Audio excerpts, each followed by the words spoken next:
Hello guys, and welcome to another quick tutorial from Vintage Radar. Today I'm going to show you all the watch battery equivalents when it comes to the 394 or the AG9.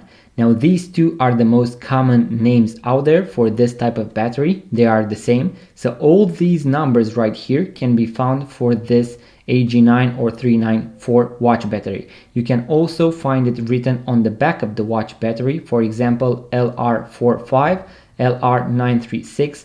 You can also find SG9, LR45, SR45 and SR936SW. So I'm going to try to insert a picture and give you all the battery equivalents of this exact watch battery. I'm also going to leave a link in the description box below, guys, in case you want to go and buy it. You can always have a bunch of these around. For example, the Swatch chronograph watches use this type of watch battery, so they come in very handy. As you can see, guys, here on the table I have a bunch of watch battery types. I'm going to make some separate videos about all the watch batteries equivalents out there, so hopefully they are going to be useful to people just like you. In case you found this video useful, guys, make sure to give it a thumbs up and leave a comment.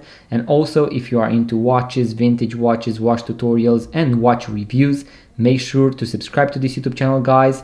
It helps a lot, and I'm going to see you on the next video.